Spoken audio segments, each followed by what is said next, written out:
The US President Donald Trump has issued a fresh threat to Iran. This comes amid attempts to continue negotiations in the last few days, which appear to have stalled, and with reports now suggesting that the US may extend the blockade of Iran's ports for months to come. In a post on Truth Social, Trump shared an AI-generated image of himself, and the picture shows him holding an assault rifle against a backdrop of explosions and warlike scenes. The post carried the message, "No more Mr. Nice Guy."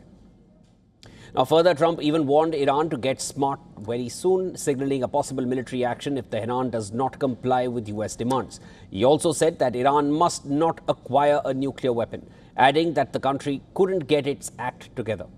Iran has hit right back at the United States. Defense Ministry spokesperson Reza Tlaib told Washington to roll back what he described as illegal and irrational demands. He made the remarks while attending a meeting of defense ministers from the Shanghai Cooperation Organization.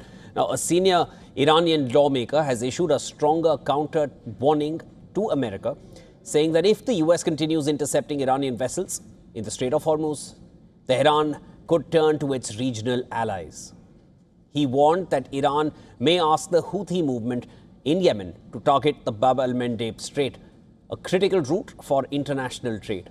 Now, according to the Wall Street Journal, US officials say Trump has instructed aides to prepare for an extended blockade of Iranian ports. The goal is to pressure Tehran into backing down. And US officials cited in the report say that the president prefers sustained economic pressure over riskier options, such as renewed military strikes.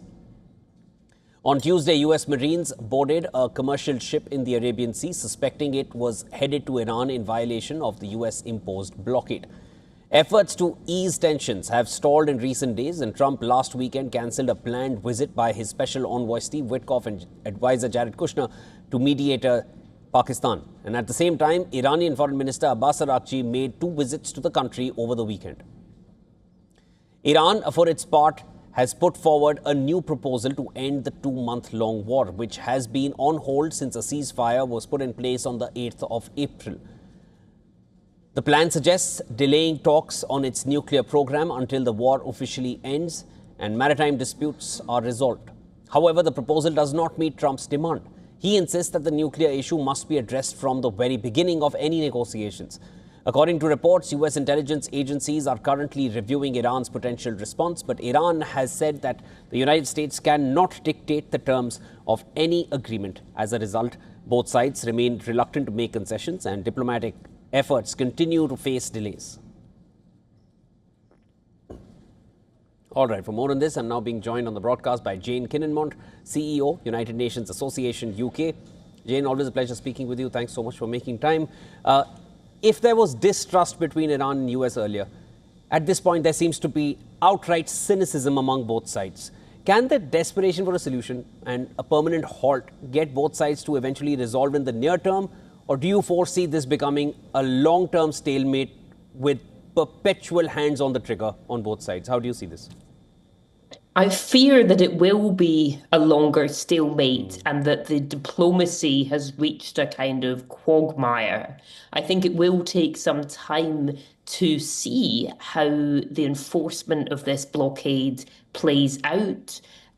Of course, in a way, the US is returning to its old approach to Iran. For many, many years, the US has used economic sanctions to try to pressure the Iranians to change their behavior. And that did work in the past when Iran had the offer of the 2015 nuclear agreement, the JCPOA, and they had a deal on the table that they could take that involved lifting sanctions in return for limits on their nuclear program verified by international inspections to make sure that it stayed peaceful.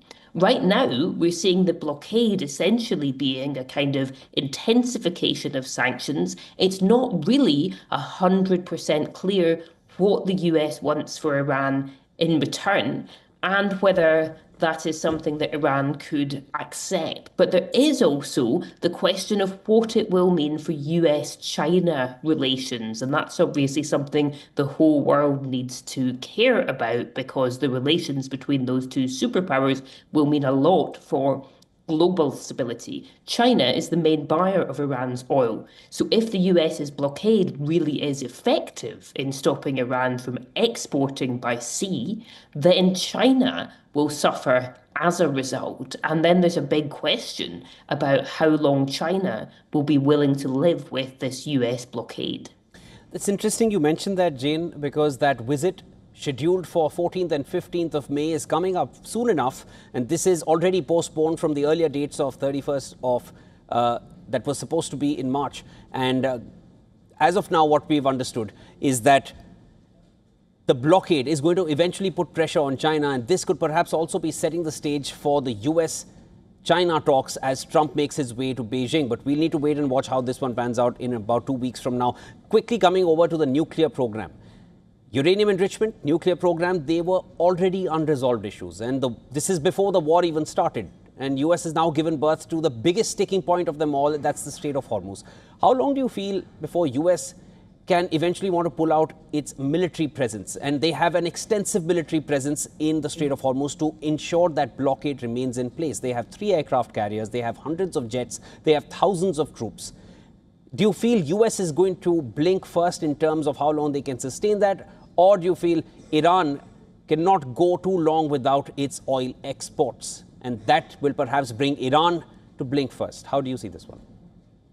Well, this may be a situation that both sides can live with in the absence of a really great alternative, and it will weigh on global security and the global economy, but it may be something that the US and Iran can put up with. Looking at the US, clearly the US public doesn't have the appetite for some kind of big invasion in the Middle East that would involve a lot of American soldiers on the ground.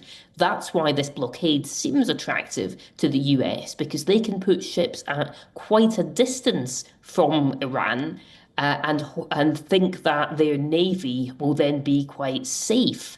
And that it will be able to use its military might to disrupt Iran's economy at limited cost to the US, apart from the actual cost of deploying the ships. But they're not expecting, significant loss of life. At the same time, Iran would say that they have been living with sanctions for many years and they've got pretty good at evading them. There may be ways they can get around the blockade. There may be ways that they can transit more of their oil via land. They have a lot of different borders with a lot of different countries, including places like Pakistan and Iraq, where they might be able to get oil out more slowly and more expensively. So it is not clear who would back down first, and it could go on for a long time. We could be in a situation where there's not exactly a war between the US and Iran, but there's not exactly a peace either. And we just see this kind of grinding, unresolved conflict resulting in some instability. That's also why Gulf states are looking hard at what other measures they can take to reroute more of their oil shipments beyond the Strait of Hormuz for the longer term. Those are interesting perspectives, James, because as far as US is concerned, they're all too familiar with prolonged wars, with protracted wars. As far as Iran is concerned, they're all too familiar with sanctions and complete choke points and chokeholds on their own economy. And as far as China is concerned, that is something that they've not dealt with before. And this is shortly before the upcoming talks between Trump and Xi Jinping. So we need to wait and watch. I appreciate your perspectives that you bring along with you. And thanks so much for joining us here on the broadcast. That was Jane Kinmon joining us from London.